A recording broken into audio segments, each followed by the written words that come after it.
Olá pessoal, uma alegria grande estar gravando esse vídeo para vocês, para compartilhar uma palavra que Deus colocou no meu coração e que está me desafiando muito esses tempos. Ainda estamos vivendo debaixo dessa pandemia, eu particularmente até deixei de gravar alguns vídeos por estar muito dedicado e aprendendo um programa musical, entre outras coisas, esse programa musical, colocando algumas músicas já antigas que eu tinha, trazendo elas à realidade. Você pode até escutar um pouquinho aí agora. Em todo tempo eu irei louvar, rendir glórias ao Criador, por tudo que Ele fez pra me salvar, pra nos provou o seu amor, pra você eu louvarei. Uma noite inteira durou nosso choro, amanhã na alegria acabou de chegar, deixa entrar o sol. E além disso, lógico, outras atividades ministeriais, outras coisas, estudando outras áreas para a gente, quando esse ciclo terminar, a gente poder voltar cheio de ânimo, cheio de gás, cheio da força do Senhor para fazer a obra dele. Mas hoje eu gostaria de tratar com vocês esse tema, uma mensagem de desafio sobre a nossa vida espiritual, como Deus vê a nossa vida espiritual, de que maneira nós estamos sendo avaliados pelo nosso Pai, da maneira que a gente está vivendo aqui na Terra. E o tema dessa mensagem é justamente para chamar a atenção. Nossa vida espiritual, luxo ou lixo? E para falar sobre esse tema que é meio bem extremo, do luxo ao lixo, eu vou usar como base um texto do apóstolo Paulo, que lá em Filipenses diz para a gente que ele sabia viver bem em qualquer circunstância. Mas o texto que a gente vai ler está em 1 Coríntios, no capítulo 3, a partir do verso 9, que diz da seguinte maneira: porque de Deus somos cooperadores, lavoura de Deus, edifício de Deus sois vós. Segundo a graça de Deus que me foi dada, eu lancei o fundamento como prudente construtor, e outro edifica sobre ele. Porém, cada um veja como edifica. Porque ninguém pode lançar outro fundamento além do que foi posto, o qual é Jesus Cristo. Contudo, se o que alguém edifica sobre o fundamento é ouro, prata, pedras preciosas, madeira, feno, palha, manifesta se tornará a obra de cada um, pois o dia a demonstrará, porque está sendo revelada pelo fogo. E qual seja a obra de cada um, o próprio fogo o provará. Se permanecer a obra de alguém que sobre o fundamento edificou, este receberá galardão.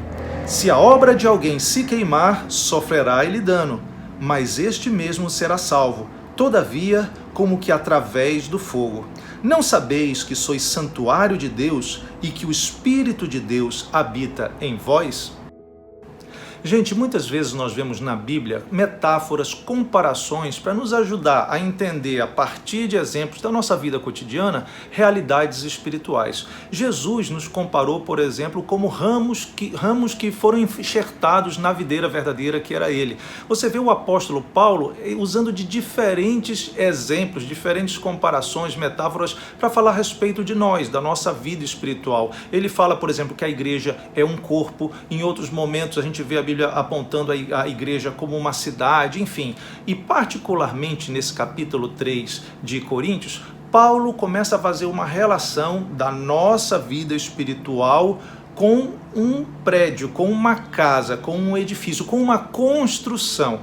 E é justamente usando esse exemplo, essa metáfora, que nós vamos entender que para Deus nós podemos ser uma construção, vou dizer assim, uma casa de luxo, extremamente bela, na qual ele se sente à vontade de estar, ou nós podemos ser uma casa feita com material de lixo, um material que não tem muita serventia e que Deus se sente incômodo de estar pelo tipo de odor, pela falta de conforto, pela falta de beleza. Quando a gente pensa em termos de construção, em uma casa, em um edifício, eu me lembro que foi o primeiro curso que eu fiz vestibular e entrei foi o curso de engenharia civil. Gente, depois de 3 anos não era a minha praia, eu não queria mais saber daquilo ali, e apesar de saber que é tão importante, eu acabei mudando para um outro curso. Mas eu comecei a ver ali algumas coisas que são básicas e que todos nós sabemos, da importância de você construir bem a casa. Eu estava conversando com um amigo meu que é arquiteto, o Alisson, e ele estava me falando sobre um arquiteto do primeiro século, Vitrúvio, primeiro século antes de Cristo, e que ele trouxe uma tríade que ele apresentava que representava o que é fundamental na hora de se construir um prédio, uma casa. Primeiro, a solidez, ela tem que ser firme, a firmeza. Uma casa não pode ser abalada fragilmente, então ela precisa dessa área, de uma estrutura, de um alicerce, de uma estrutura muito firme e sólida.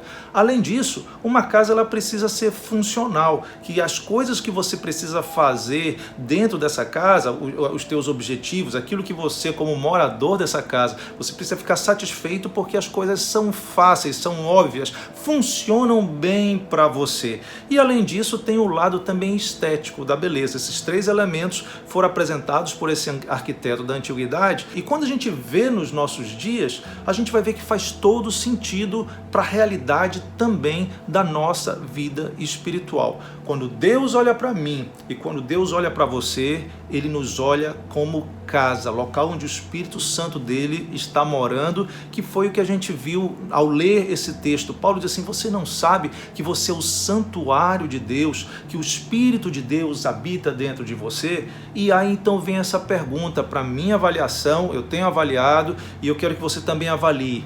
Sendo você casa de Deus, local onde o Espírito Santo de Deus mora, será que eu sou uma casa luxuosa, uma casa apresentável, uma casa funcional, uma casa firme e uma casa com beleza na qual Deus vai se sentir à vontade, alegre, satisfeito? Ou será que Deus vai se sentir incomodado porque o material usado para construir essa casa não é aquilo que aos olhos dele é um material precioso, é ouro, é prata ou pedras preciosas, como a gente vê o próprio Paulo falando aí no texto de Coríntios.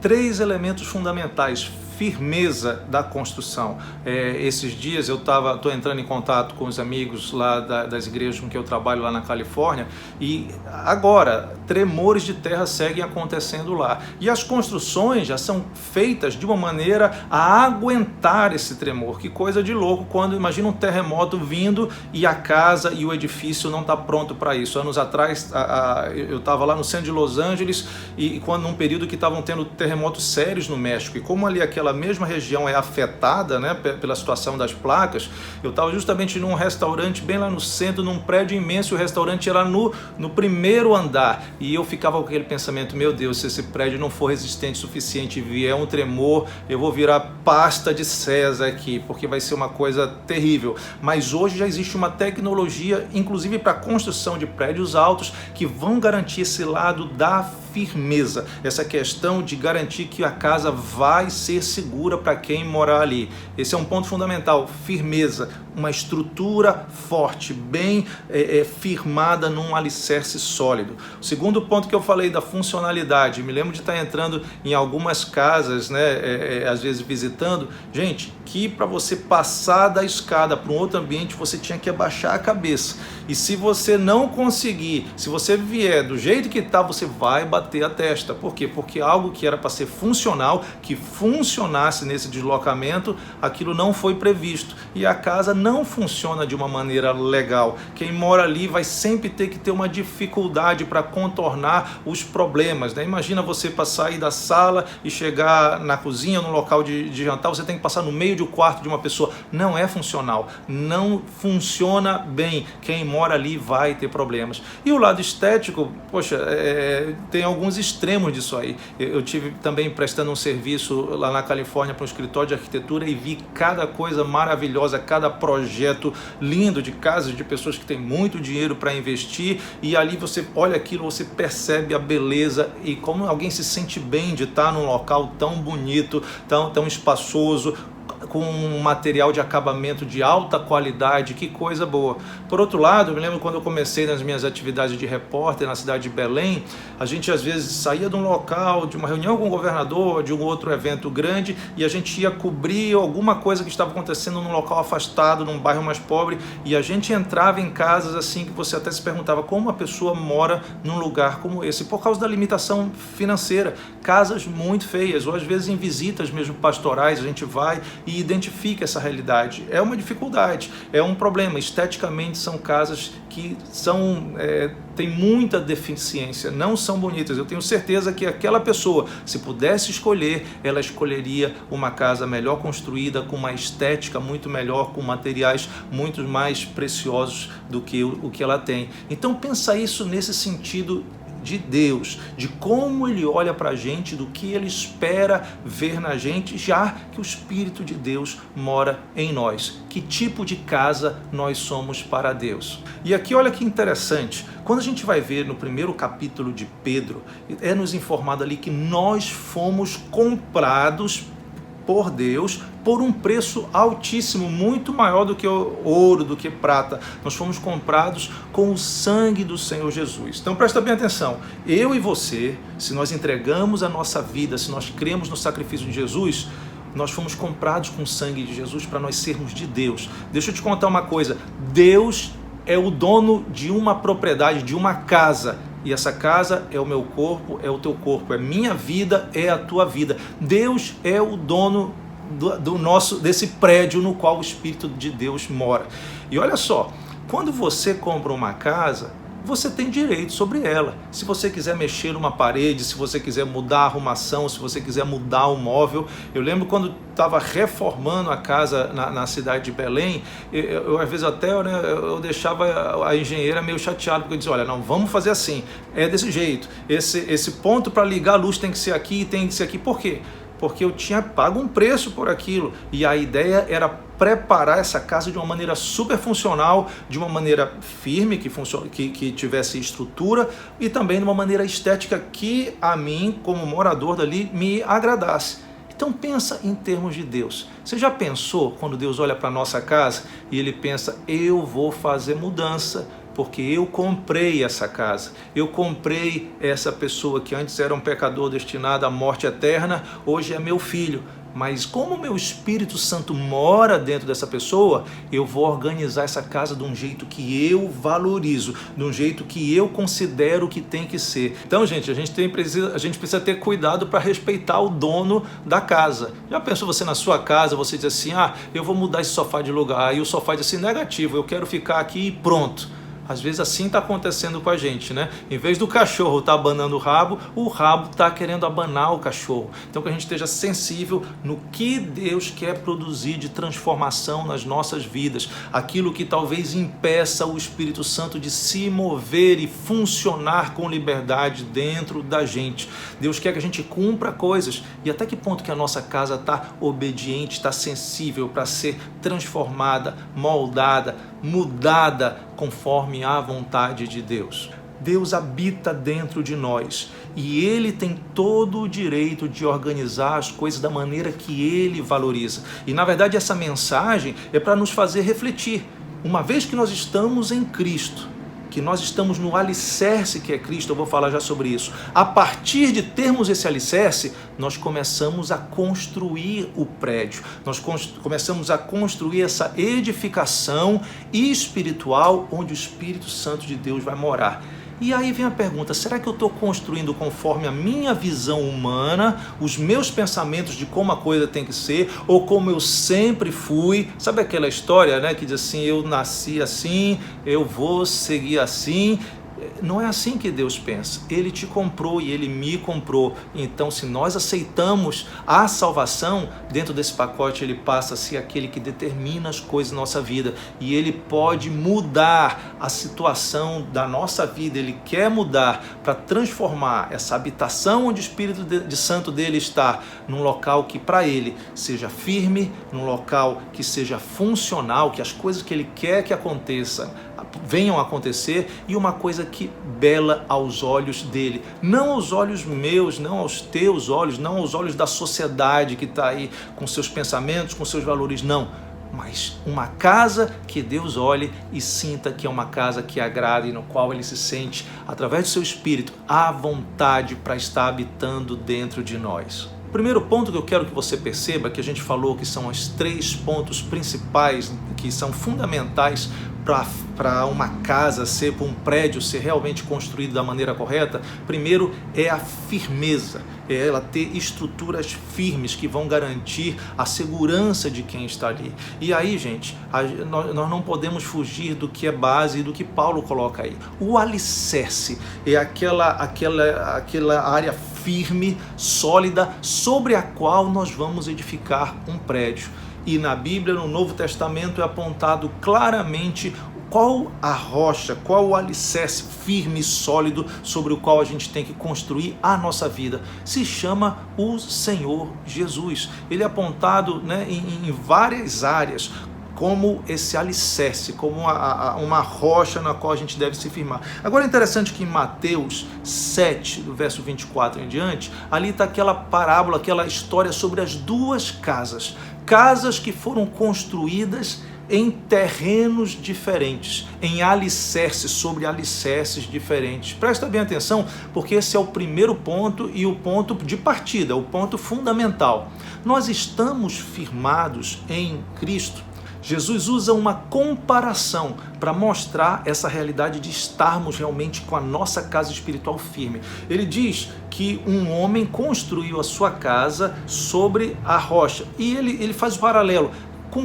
Qual o paralelo? O que significa espiritualmente construir a nossa casa, a nossa vida sobre a rocha? Ele diz: aquele que ouve as minhas palavras e pratica, e coloca em prática, ele vai ser a pessoa que constrói a casa sobre a rocha, que a sua vida espiritual está firmada em Jesus. E uma vez firmada em Jesus, pode haver enchente, pode haver vento soprando, pode haver tempestade caindo, ele não vai se descolar, porque ele está preso à rocha. Veja bem, coloque isso bem dentro do teu coração, do teu espírito. A chave não é frequentar uma igreja. A chave para estar firmado nos momentos difíceis não é ter aceitado a Jesus um dia. A chave para ser prudente, sábio, é ouvir e praticar a palavra, os mandamentos de Jesus. Isso significa, significa que tem gente que vai para a igreja que ouve, mas se for só ouvir, e se isso não se transformar numa prática diária, se isso não começar a alterar o interior, a maneira de pensar, a maneira de falar, a maneira de agir, essa casa não está firmada na rocha. E esse é um dos grandes problemas, é um motivo pelo qual muitas casas que achavam que estavam firmadas na rocha, elas não estavam, elas estavam em areia. Por quê? Porque quem ouve a palavra e não pratica é casa firmada sobre a areia. Você pode dizer: mas eu vou à igreja há tanto tempo, eu escuto o pastor pregando, eu já li livro, eu já fiz até curso. Se eu e se você, se nós não praticarmos aquilo que nós ouvimos da parte de Deus, nós vamos estar firmados sobre a areia. A única maneira de fazer com que a nossa casa espiritual, a nossa vida espiritual esteja presa com Jesus é praticar, é obedecer, é colocar em verdade, em ação, o que nós aprendemos de Deus. Esse é o grande problema que nós temos hoje de forma generalizada. Pessoas que até conhecem um pouco da Bíblia, pessoas até que ouvem falar sobre a Bíblia, ouvem pregações, ouvem o pastor na internet, talvez alguém esteja ouvindo essa mensagem aqui, mas se você ouvir e você não colocar por prática, por ação, a Bíblia diz que você vai estar enganando-se a si mesmo. É um engano e nós vamos estar achando que estamos na rocha quando estamos na areia. Primeira coisa, a casa precisa ter estrutura, precisa ter firmeza. Essa firmeza acontece quando nós temos um alicerce sólido. Paulo nos mostra, só tem um alicerce para a vida espiritual em Deus. Não é um alicerce de religião A, religião B, religião C. É Jesus. Ele é o Messias, o Filho de Deus que veio a esse mundo. E se você pesquisar e estudar, você vai ver que ele transformou a história, porque ele morreu, mas ressuscitou para provar que era Filho de Deus e nos mostrou o caminho verdadeiro para a eternidade. Ele é o alicerce. Nós temos uma casa espiritual porque nós estamos nesse alicerce espiritual que é Jesus, pedra viva, e nós estamos sendo construídos.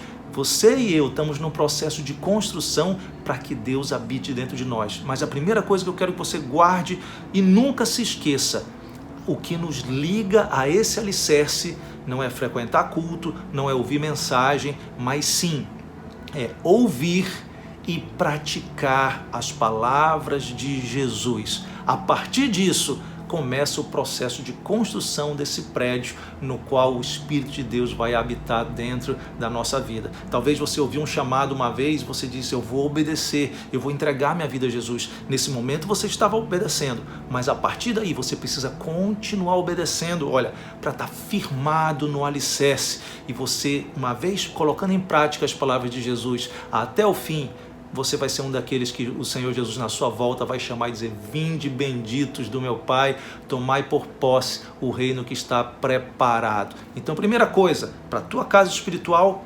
firmado no alicerce, na rocha que é Cristo, rocha inabalável, rocha eterna. Como isso acontece? Ouvindo as palavras de Jesus, os mandamentos que estão registrados na Bíblia e colocando eles em prática, vivendo, praticando. Aí nós não vamos nos enganar, nós vamos estar todo o tempo firmados nesse alicerce. Nossa casa vai ser firme para a glória do Senhor. Bom, nós ainda temos alguns pontos para tratar sobre esse texto tão tremendo que Paulo está nos ensinando, mas por esse vídeo nós vamos concluir agora e no próximo nós vamos dar sequência a esse estudo, vendo particularmente a questão da funcionalidade que nós devemos ter como casa de Deus e a beleza, o lado estético do que Deus espera de nós. Que Deus te abençoe. Eu quero te aproveitar e convidar, se você ainda não assina o canal, para estar assinando, marcando aí o sino para receber as notificações e compartilhando com outras pessoas, com outros irmãos, se isso te serviu de edificação, e até mesmo com gente que não é cristã, que não frequenta igrejas, porque a palavra de Deus tem o poder de transformar a realidade e você pode ser um canal para abençoar vidas. Compartilha com as outras pessoas e logo a gente vai estar postando a sequência desse vídeo. Eu espero que siga abençoando a tua vida de uma maneira especial. Que Deus te abençoe, que você esteja firmado nessa rocha, obedecendo, colocando em prática as palavras, os mandamentos e a vontade do nosso Senhor revelado através de Jesus Cristo. Que Deus te abençoe.